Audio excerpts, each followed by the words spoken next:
ఒక నగరంలో ఒక బ్యాంకులో దోపిడీ జరుగుతోంది. దోపిడీ దొంగలు ప్రజలను భయపెడుతున్నారు.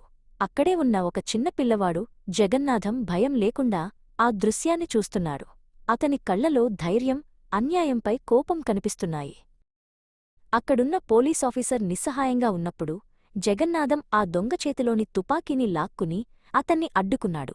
ఆ సంఘటన చూసిన పోలీసాఫీసర్ ప్రకాశ్రావు జగన్నాథంలోని ధైర్యాన్ని, ధర్మాన్ని గుర్తించాడు. సంవత్సరాలు గడిచాయి.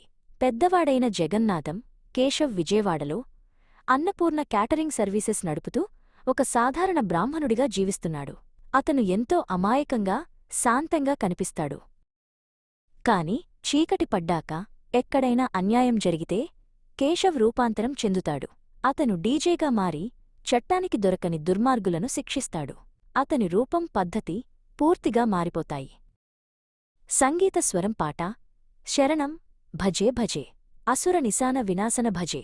సంగీత స్వరం డీజే ఒకవైపు దుర్మార్గులను అంతం చేస్తూ, మరోవైపు కేశవ్గా శాంతంగా పూజలు చేస్తూ తన రెండు పాత్రలను సమన్వయం చేసుకుంటాడు. ఒక స్నేహితుడి పెళ్లిలో క్యాటరింగ్ చేస్తున్నప్పుడు కేశవ్కు రాష్ట్ర హోంమంత్రి కూతురు లావణ్య పరిచయం అవుతుంది. ఆమె ఆధునిక భావాలున్న అమ్మాయి. మొదట్లో లావణ్య కేశవ్ పద్ధతులను చూసి ఆటపట్టిస్తుంది. అతని అమాయకత్వాన్ని చూసి నవ్వుకుంటుంది. కాని కేశవ్ ఆమె మాటలకు శాంతంగానే సమాధానమిస్తాడు. నెమ్మదిగా కేశవ్ మంచితనం, నిస్వార్థ గుణం లావణ్యను ఆకర్షిస్తాయి. ఆమె అతనితో ప్రేమలో పడుతుంది. కేశవ్ కూడా ఆమె అందానికి, చలాకీతనానికి ముగ్ధుడవుతాడు.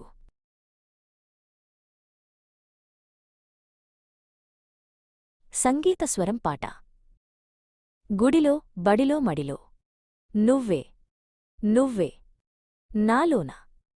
సంగీత స్వరం వారిద్దరి మధ్య ప్రేమ చిగురిస్తుంది.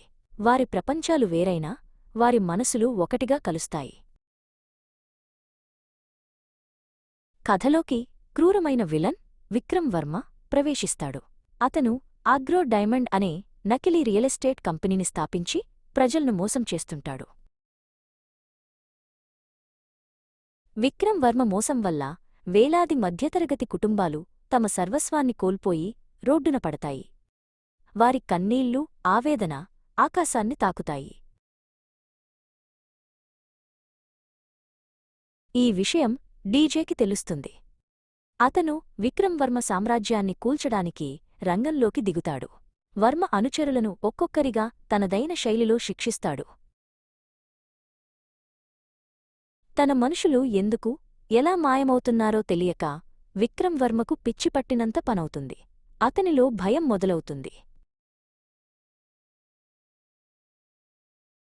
సంగీత స్వరం పాట: డీజే డీజే బాక్స్ బద్దలైపోయే, మైండ్ బ్లాక్ అయిపోయే.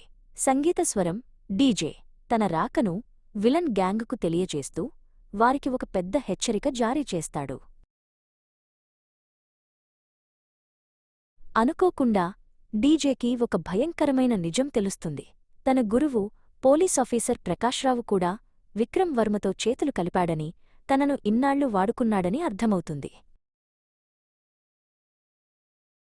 గురువు ద్రోహం చేసినా డీజే కృంగిపోడు. ఒంటరిగానైనా ఈ ధర్మయుద్ధాన్ని గెలవాలని నిశ్చయించుకుంటాడు. అతని పట్టుదల మరింత రెట్టింపు అవుతుంది. డీజే ఒక కొత్త పథకం వేస్తాడు. కేశవ్ రూపంలో విక్రమ్ వర్మ ఇంట్లో ఒక దోష నివారణ పూజ చేయడానికి వెళ్తాడు. వర్మ అతన్ని లోపలికి ఆహ్వానిస్తాడు.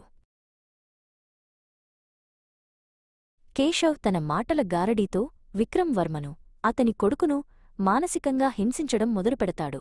వారి ఇంట్లోనే ఉంటూ వారిని భయపెడతాడు. అదే సమయంలో లావణ్య కూడా అక్కడికి వస్తుంది. కేశవ్ను అక్కడ చూసి ఆశ్చర్యపోతుంది. వారిద్దరి మధ్య రహస్యంగా ప్రేమ సంభాషణలు కొనసాగుతాయి. సంగీత స్వరం పాట: హే పిల్లా, అరే సీటీమార్ సీటీమార్, స్టెప్పులేసి సీటీమార్. సంగీత స్వరం డీజే తన శాస్త్రి వేషాన్ని పక్కనపెట్టి లావణ్యతో కలిసి ఉత్సాహంగా డాన్స్ చేస్తాడు. సంగీత స్వరం పాట: అస్మైక యోగ తస్మైక భోగ. సంగీత స్వరం కేశవ్ వర్మ ఇంట్లోనే ఉంటూ ఆగ్రో డైమండ్ స్కామ్కు సంబంధించిన అన్ని ఆధారాలను, పాస్వర్డ్లను తెలివిగా సేకరిస్తాడు. చివరికి డీజే ఆ 9,000 కోట్ల రూపాయలను హ్యాక్ చేసి మోసపోయిన ప్రజల అకౌంట్లలోకి తిరిగి బదిలీ చేస్తాడు. క్లైమాక్స్లో అతను విక్రమ్ వర్మను ఎదుర్కొంటాడు. డబ్బు తిరిగి రావడంతో ప్రజలు ఆనందిస్తారు. డీజే విక్రమ్ వర్మను చట్టానికి అప్పగిస్తాడు. చివరికి కేశవ్ తన ప్రేమ, కుటుంబంతో సంతోషంగా ఉండటంతో కథ సుఖాంతమవుతుంది. మనం చేసే పనిలో మంచి ఉంటే ధర్మమే గెలుస్తుంది.